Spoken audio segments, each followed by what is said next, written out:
बिस्मिल्लाहिर्रहमानिर्रहीम। अस्सलाम वालेकुम friend, welcome back to my channel. कैसे हैं आप सब? उम्मीद है कि आप सब अल्लाह के करम से खैरियत से होंगे। मैं भी अल्लाह का शुक्र है खैरियत से हूँ। और आज का व्लॉग हम शुरू करेंगे नाश्ते से। यह मैंने अंडा बनाया है, एक टोस्ट लिया है और बनाया है मैंने ग्रीन जूस। अंडा भी मैंने थोड़े से ऑलिव ऑयल में फ्राई किया है और एक ब्रेड लिया और ग्रीन जूस। तो ये था हमारा नाश्ता। आज मैंने चाय थोड़ी सी देर में पी थी। नाश्ता करने के बाद मैं आ गई मेल चेक करने। तो मैं यहाँ पे मेल चेक करूँगी पहले। और यहाँ मेरे हस्बैंड और मेरा बेटा गाड़ी में लगे हुए हैं। गाड़ी में कुछ मसला हो गया था तो ये खुद ही सही कर रहे हैं। अपना काम खुद करो, ये वही वाली मिसाल है। ज़्यादातर ये लोग गाड़ी का जितना भी काम होता है खुद ही करते हैं।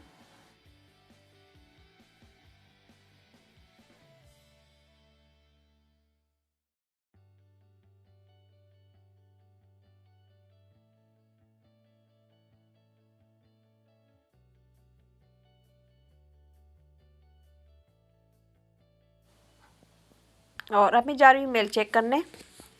मुझे उम्मीद है कि मेल बॉक्स में कुछ भी नहीं होगा, क्योंकि मैं जब भी चेक करती हूँ तो खाली होता है।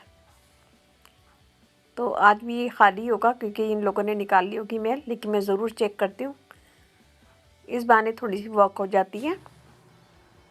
कि देखिए आज वेदर भी बहुत अच्छा है और बहुत खूबसूरत हो रहा है, धूप भी नहीं है, लेकिन ऐसे लग रहा है किसी भी वक्त बारिश हो सकती है।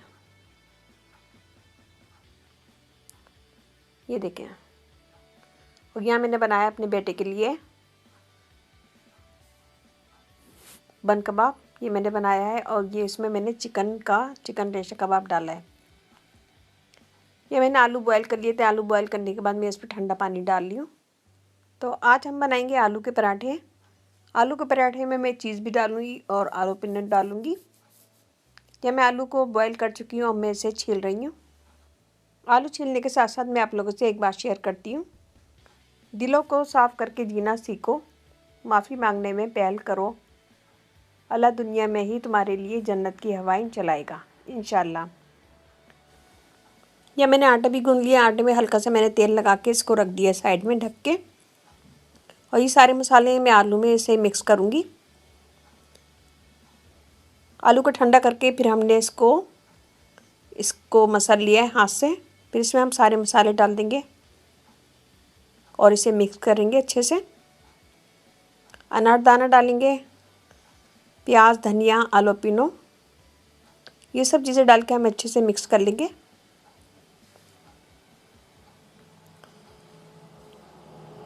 थोड़ा सा मैंने मसाला ज़्यादा रखा था। अगर आप लोग देखना चाह रहे हैं फुल वीडियो, फुल रेसिपी चाहिए तो डिस्क्रिप्शन बॉक्स में मैं उसका लिंक दे दूँगी, तो वो देख लीजिएगा। यह मैंने पेड़े बना लिए हैं और मैं पेड़े बना के इसे साइड में रख रही हूँ। और 2 रोटी का मैं एक पराठा बनाऊँगी।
और यहाँ पे मैंने तवे को अच्छी तरह गरम किया था। अच्छी तरह गरम करने के बाद इसे मैंने पराठे को अच्छी तरह बना लिया था। एक तरफ से अच्छी तरह सिक गया तो मैंने इसे पलट दिया था। फिर इसके बाद मक्खन इसके ऊपर लगा लें, या फिर आप घी भी लगा सकते हैं, ऑयल भी लगा सकते हैं, ऑलिव ऑयल भी लगा सकते हैं। तो ये मैंने बटर लगाया। बटर लगाने के बाद मैंने इसे अच्छा सा फ्राई करा दोनों तरफ से, फिर इसे निकाल लिया। ये देखिए हमारे रेडी हो गए पराठे और ये बहुत मज़े के अच्छे लगे थे, बच्चों को भी पसंद आए थे। क्योंकि इसमें हमने चीज़ डाली थी और मिर्ची वगैरह डाली थी, तो मेरे बच्चे बड़े हैं, उनको अच्छा लगा। और ये मैंने चीज़ी पराठा बनाया था, बच्चों के लिए मैंने चीज़ी पराठा बनाया था, अपने हस्बैंड के लिए मैंने चीज़ नहीं डाली थी। यह मैंने चटनी बनाई थी, चटनी में मैंने धनिया डाला था, हरी मिर्च डाली थी, लहसुन के 2 जवे डाले थे, नमक डाला था और टमाटर डाल के मैंने इसे पीस लिया था। तो चटनी को इसी स्टाइल से बनाएंगे तो आपको भी पसंद आएगी। यहाँ पे मैंने इसके साथ ही रायता बना लिया था। आलू के कबाब चटनी के साथ और रायते के साथ बहुत मज़े के लगते हैं, और अगर अचार हो तो बहुत ही अच्छा लगता है। तो बस ये था हमारा आज का व्लॉग। आगे में अभी ख़त्म नहीं हुआ है, आगे मैं आपको किचन की 2-3 टिप्स दूँगी, तो वो भी देखिएगा। और यहाँ पे मैं चटनी मैंने डाल ली और रायता डाल लिया, और मैं अब जा रही हूँ इसे खाने। और यहाँ पे मैं आपको किचन के मुतालिक 2-3 टिप्स दूंगी जो आपको बहुत हेल्पफुल रहेगी। तो यहाँ मैंने चाय की पत्ती को छान रही हूँ। चाय की पत्ती को कभी भी हमें गार्बेज में नहीं फेंकना चाहिए। चाय की पत्ती को छान के, क्योंकि इसमें मैंने कुछ नहीं डाला था, चीनी वगैरह नहीं डालती हूँ, मैं अलग से डालती हूँ। तो चाय की पत्ती को छान के मैं इसको गमले में डालती हूँ। गमले में पौधे की ग्रोथ बहुत अच्छी हो जाती है। तो यह मैंने चाय की पत्ती को गमले में डाल दिया। अगर आपके पास क्यारी है, क्यारी में भी डाल सकते हैं। तो कभी भी फेंके नहीं, उसे क्यारी में डाल दें या फिर गमले वगैरह में डाल दें तो बहुत अच्छी ग्रोथ होती है। यहाँ पे मैंने धनिया लगाया हुआ है, और ये बहुत अच्छा घर का फ्रेश धनिया है। नंबर 2, फ्रिज में जितनी भी चीज़ें हैं तो उसे 10 दिन के अंदर चेक करना चाहिए कि हमारी कोई भी चीज़ एक्सपायर तो नहीं हो रही है। अगर एक्सपायर हो रही है तो उसे हटा देना चाहिए। या मैं चेक कर रही हूँ अपने घर की सारी चीज़ें, जिसमें अदरक लहसुन भी है और सारी चीज़ें हैं, तो उसे मैं चेक कर रही हूँ एक्सपायरी डेट तो नहीं है।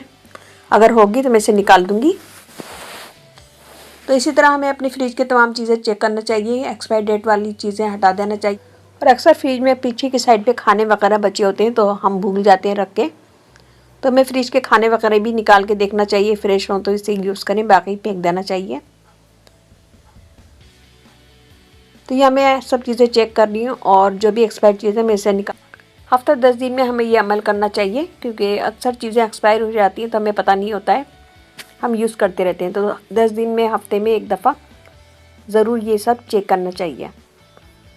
यहाँ मैं बता रही हूँ आपका नंबर 3। यहाँ पे मैं पानी बॉयल कर रही हूँ, इसमें मैं डालूँगी लिक्विड बर्तन धोने का, और उसके साथ ही मैं इसमें डालूँगी सिरका, वाइट विनीगर।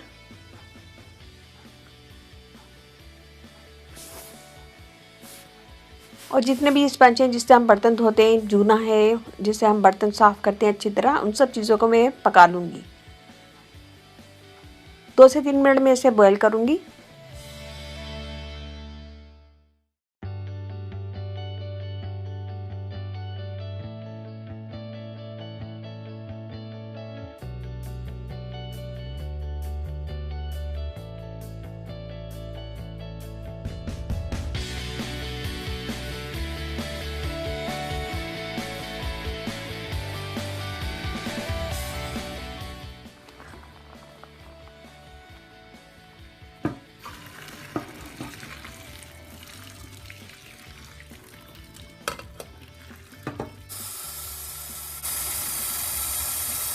अब मैं इसमें ठंडा पानी डाल रही हूँ और इसे अच्छी तरह धो के हटा दूँगी।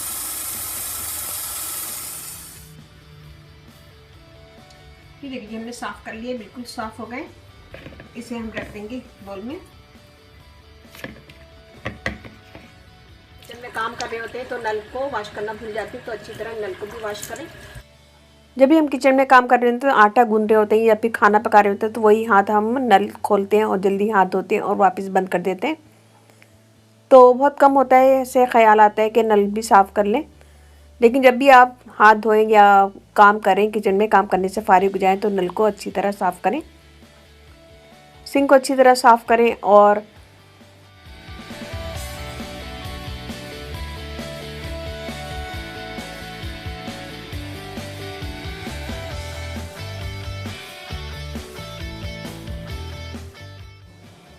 अच्छी तरह साफ़ करने के बाद फिर ड्राई कपड़े से इसको ड्राई कर लेना चाहिए। तो ड्राई कपड़े से साफ़ करने से ये बिल्कुल साफ़ हो जाता है और ड्राई भी हो जाता है। और काउंटर वगैरह भी गीले कपड़े से साफ़ करें, फिर उसके बाद ड्राई कपड़े से साफ़ कर लें तो अच्छी तरह साफ़ हो जाता है। और ड्राई कपड़ा ही माइक्रोवेव वगैरह में ही मार दें साफ़ करने के बाद। पहले गीले कपड़े से साफ़ करें, फिर उसके बाद ड्राई कपड़े से।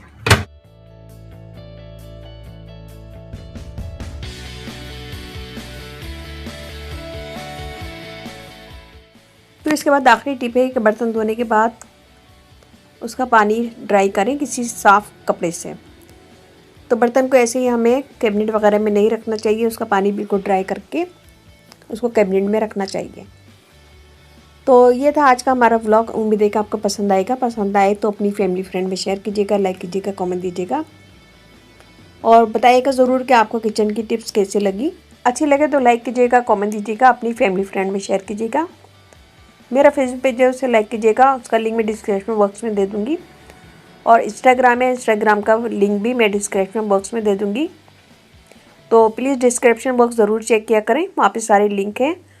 और आप जो भी वीडियो बनवाना चाह रहे हैं, जो भी व्लॉग बनवाना चाह रहे हैं, तो उसके मुतालिक भी आप मुझे कमेंट कर सकते हैं। तो लाइक ज़रूर कीजिएगा और इसके साथ ही मुझे इजाज़त दीजिए। इंशाल्लाह बहुत जल्दी नया वीडियो लेकर आऊँगी। अपने घर वालों को, अपने पेरेंट्स का बहुत ज़्यादा ख्याल रखिएगा, दुआओं में याद रखिएगा। अल्लाह हाफिज़।